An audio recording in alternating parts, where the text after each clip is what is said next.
আমরা বারবার বলেছি যে আপনি বিচার করেন, শব্দটা দেখেন, যিনি অভিযুক্ত অভিযুক্তের বিচার করেন, কিন্তু নিষিদ্ধর প্রসঙ্গ, ব্যান করার প্রসঙ্গ, সেটি কিন্তু একটা টেবিলের আলাপ। একইভাবে আজকে আওয়ামী লীগ নিয়ে এই ছাত্র জনতা যা করছে, এটিও এক ধরনের বিদ্বেষের রাজনীতি। অর্থাৎ আপনি ঘৃণার চাষ বীজ বপন করছেন বারবার। এখানে ঘৃণার বীজ বপন করার কথা না। 24-এর গণ অভ্যুত্থান কোনো ঘৃণার বীজ বপনের উদ্দেশ্যে নির্মিত হয়নি। 24-এর গণ অভ্যুত্থান কি ছিল? যে আমার রাষ্ট্র, আমার দেশ, আমার রাষ্ট্রের জন্য আমি কতটুকু করতে পারি, আমার রাষ্ট্রের জন্য আমি কতটুকু কন্ট্রিবিউট করতে পারি, সেই মনন মানসিকতা অধিকার বোধটাকে আমি তৈরি করব। আপনি ছাত্রলীগের তো বহু কর্মী আছে এবং ছাত্রলীগ নিয়ে আমি আপনার এই শোতে বিভিন্ন সময় অনেক ক্রিটিসিজম করেছি। শুধু ছাত্রলীগ কেন, যে কোনো ছাত্র সংগঠনই বা রাজনৈতিক সংগঠনই যখন কোনো অন্যায় করবে সেটা প্রতিবাদ করব, কিন্তু আপনি তো জেনারেলাইজ করতে পারেন না। যখন আপনি নিষিদ্ধ করেছেন তখন আপনি তাদেরকে ধরা শুরু করেছেন। দেখুন এখন যেই পরিস্থিতি, সেই পরিস্থিতির এটার না একটা কনসিকুয়েন্সেস আছে। যেমন আপনি খেয়াল করবেন, আমি এটা বলতে চাই যে গত বেশ কিছু যাবত ধরে আমার মনে হয় যে এনসিপি, প্রত্যেকটা দলের, রাজনৈতিক দলের কিছু স্পেশালিটি থাকে। তো এনসিপি আপনি দেখবেন যে বারবার, একবার দুবার না, অর্থাৎ আপনি দেখবেন যে কখনো আপনার সে যখন মানে এর আগে প্রেসিডেন্ট নিয়ে একবার হয়েছিল, আপনার নিশ্চয়ই মনে আছে, তাকে এক ধরনের একটা একই ধরনের আপনি সিমিলারিটি পাবেন। তারপরে আপনি দেখবেন যে তারা যখন যারা এই 24-এর আন্দোলনে যারা আপনার আহত হয়েছে তারা রাস্তা দখল করছে, আবার এই সময়ে রাস্তা দখল করছে, আবার এই যে প্রধান উপদেষ্টার বাসায় বসা।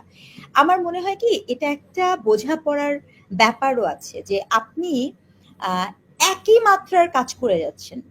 হতে পারে এটা যেহেতু এনসিপির একটা ভীষণ বড় অর্জন হচ্ছে 24-এর এই অভ্যুত্থানে, সেই অভ্যুত্থানকে যেহেতু সে মনে করে, আমি এখানে একটা নোক্তা দিয়েছি, যেহেতু সে মনে করে কেবল এবং কেবল তারই কৃতিত্ব, হতে পারে সে মনে করে যে তার সকল প্রকার অর্জনটা এই প্রসেসের মধ্যে দিয়ে যেতে হবে।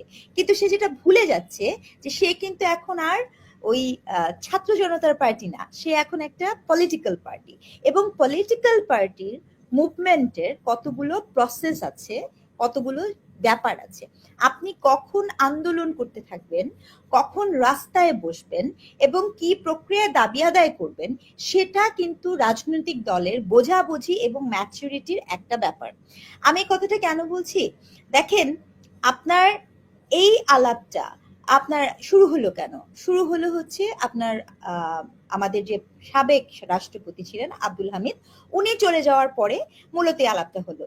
কিন্তু আমার প্রশ্ন হচ্ছে যে এই বিচার ব্যবস্থা, তাদের বিচার করতে হবে, নিষিদ্ধ করতে হবে, এই কথা তো আমরা গত 8 মাস কেন পরপর থেকে আমরা বারবার বলেছি যে আপনি বিচার করেন, শব্দটা দেখেন, যিনি অভিযুক্ত অভিযুক্তের বিচার করেন, কিন্তু নিষিদ্ধর প্রসঙ্গ, ব্যান করার প্রসঙ্গ, সেটি কিন্তু একটা টেবিলের আলাপ। টেবিলের আলাপ কেন? তার কারণ হচ্ছে, আমি এটা একজন শিক্ষক হিসেবে বলবো, আমি একদম নিরপেক্ষ একটা কথা বলতে চাই যে কখনো কোনো রাজনৈতিক পার্টিকে, কোনো পলিটিক্যাল পার্টিকে নিষিদ্ধ করার মধ্য দিয়ে তার যে ন্যারেটিভ থাকে, তার যে ডিসকোর্স থাকে, তার যে ইম্প্যাক্ট থাকে, সেটি বিলীন তো হয় না, বরঞ্চ সেটির প্রতি মানুষের এক ধরনের সাইকোলজিক্যাল ইমোশনাল অ্যাফেকশন হয়। এক্সাম্পল দিই আমি আপনাকে, দেখেন এই যে শাহবাগে এখন যে ঘটনাটা হচ্ছে, 2011 সালে যখন গণজাগরণ মঞ্চ হচ্ছিল, ঠিক সেই সময় আমার মনে আছে, আমি কিন্তু তখন আমার স্পষ্ট মনে আছে কোন একটা প্ল্যাটফর্মে এই কথাটা খুব সাহস নিয়েই বলেছিলাম, এবং আমার এসব কথা বলতে কখনো দ্বিধা হয় না, কারণ যেহেতু আমি কোনো পলিটিক্যাল পার্টির হয়ে কথা বলি না। তো সেই সময় একটা কথা বলি, কতে কাদের মোল্লা, তুই রাজাকার হুমায়ুন আহমেদের স্লোগান চলছে, ঠিক আছে, কাদের মোল্লার ফাঁসি চাই। এটা একটা ফাঁসি দেওয়া যেতে পারে কিনা, যুদ্ধ অপরাধী নির্ধারণ করা যেতে পারে কিনা, এই প্রক্রিয়ার মধ্য দিয়ে কি হয়েছে, এটা একটা বিতর্কের অংশ। কিন্তু এটাও খুব গুরুত্বপূর্ণ বিতর্কের অংশ যে 71-এ যেই ঘটনাটা ঘটেছিল, সেই ঘটনাটার মধ্যে তো ডেফিনেটলি অনেক ধরনের অন্যায় অবিচার হয়েছে। আপনি তো এটাকে কোনোভাবে ডিজোন করতে পারেন না এই ট্রুথটাকে। কিন্তু ঘটনাটা কি ঘটেছে আমি আপনাকে বলি। ওই যে আপনি কাদের মোল্লা, আমার মনে আছে, আপনাদেরও মনে আছে, মামুন ভাইয়েরও মনে থাকার কথা, মোশাররফ আহমেদ ঠাকুর আপনারও মনে রাখার কথা, যে কাদের মোল্লার ওয়াইফ যখন যাচ্ছে লাস্ট মোমেন্টে উনি একটা ভিক্টোরি সাইন দেখাচ্ছে, সেটা নিয়ে অনেক ক্রিটিসিজম হলো যে উনি ভি কেন দেখালেন। যখন ফাঁসি দেওয়া হচ্ছে তখন কাদের মোল্লার একটা 5 বছরের নাতি, সেই 5 বছরের নাতিকে প্রশ্ন করা হচ্ছে, তখন তৎকালীন যারা ভীষণ রকমের সেলিব্রিটি সাংবাদিক তারা প্রশ্ন করছে যে তোমার কেমন লাগছে। ঠিক সেই সময় একজন নির্বিজ্ঞানী হিসাবে বলেছিলাম, ওই যে শিশু, দেখেন আপনি কোথায় জন্ম নিবেন, কোন ঘরে জন্ম নিবেন, এটা আপনি নির্ধারণ করেননি, আমি নির্ধারণ করিনি, পৃথিবীতে কেউ নির্ধারণ করতে পারে না।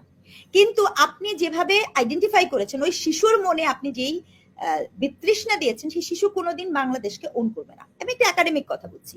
একইভাবে আজকে আওয়ামী লীগ নিয়ে এই ছাত্র জনতা যা করছে, এটিও এক ধরনের বিদ্বেষের রাজনীতি। অর্থাৎ আপনি ঘৃণার চাষ বীজ বপন করছেন বারবার। এখানে ঘৃণার বীজ বপন করার কথা না। 24-এর গণ অভ্যুত্থান কোনো ঘৃণার বীজ বপনের উদ্দেশ্যে নির্মিত হয়নি। 24-এর গণ অভ্যুত্থান কি ছিল? যে আমার রাষ্ট্র, আমার দেশ, আমার রাষ্ট্রের জন্য আমি কতটুকু করতে পারি, আমার রাষ্ট্রের জন্য আমি কতটুকু কন্ট্রিবিউট করতে পারি, সেই মনন মানসিকতা অধিকার বোধটাকে আমি তৈরি করব। কি কারণে আপনি আজকে ধরেন আওয়ামী লীগ যখন নিষিদ্ধ হবে, কি ঘটনা ঘটেছে? আপনি দেখেন ছাত্রলীগকে আপনি নিষিদ্ধ করেছেন, ফাইন। ছাত্রলীগের মানে কোন কর্মী? আপনি ছাত্রলীগের তো বহু কর্মী আছে, এবং ছাত্রলীগ নিয়ে আমি আপনার এই শোতে বিভিন্ন সময় অনেক ক্রিটিসিজম করেছি। শুধু ছাত্রলীগ কেন, যে কোনো ছাত্র সংগঠনই বা রাজনৈতিক সংগঠনই যখন কোনো অন্যায় করবে সেটার প্রতিবাদ করবো, কিন্তু আপনি তো জেনারেলাইজ করতে পারেন না। যখন আপনি নিষিদ্ধ করেছেন তখন আপনি তাদেরকে ধরা শুরু করেছেন। আজকে যুবলীগ, স্বেচ্ছাসেবক লীগকে আপনি নিষিদ্ধ করবেন, তখন তাদেরকে আপনি ধরা শুরু করবেন আইন দিয়ে। আপনি আপনার কাছে পছন্দ হবে না। কি ঘটনাটা ঘটছে? আমার কোনো কারণে মামুন ভাইকে পছন্দ না, তার সাথে আমার ব্যক্তিগত রেষারেষি আছে, এই জন্য আমি মামুন ভাইকে জেলে পুরে দিব। না না না না না, you can not do that. এটা স্পিরিট না গণ অভ্যুত্থানের। গণ অভ্যুত্থানের অংশীজন কেবল এনসিপি নয়, আমি স্পষ্ট করে বলতে চাই, 24-এর গণ অভ্যুত্থানের কোন একক পার্টি, সেটা এনসিপি হোক, বিএনপি হোক, জামাত হোক, হোয়াট এভার যেই হোক, কেউ যদি এসে বলে যে আমরাই হচ্ছি এই 24-এর গণ অভ্যুত্থানের একচ্ছত্র অধিকারী, এটা তো একটা ভুল বক্তব্য, এটা তো সত্য বক্তব্য নয়। ওই গণ স্পিরিট কি ছিল? ওই স্পিরিট তো ছিল আপনার অধিকারকে নিশ্চিত করার জন্য।